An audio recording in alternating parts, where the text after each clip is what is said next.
So initially, just to kind of let you know how we think 486, 487, and 49 help LARA, better enforce the authority of the statute.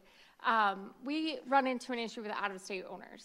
So we do go to enforce issues at times, and we cannot reach an owner. We dig through an LLC owned by an LLC owned by an LLC. So we appreciate that this legislation requires updated contact information for a person we can talk to at the park or community with a working phone number and working email. The legislation specifically says that has to happen, and owners of the community need to update that information in the database that LARA is charged with creating. So I think that would certainly help with enforcement.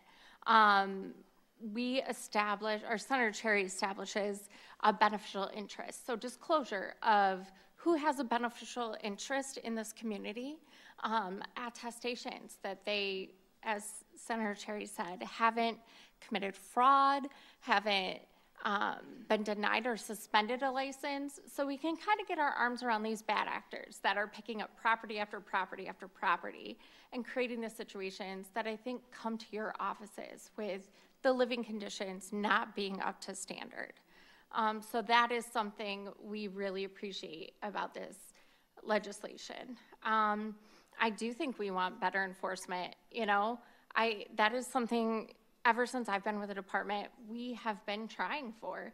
I do have examples, depending on how long you want us to go, Mr. Chair, of efforts that we've had under the current statute to better enforce things, and the lawsuits that ensued, some of the fraud that was committed, things like that. So it is a constant struggle to find that balance. And we think the important parts of this legislation are the transparency that is there, the specific fines in statute, the specific actions that are taken and prompted when there isn't a license.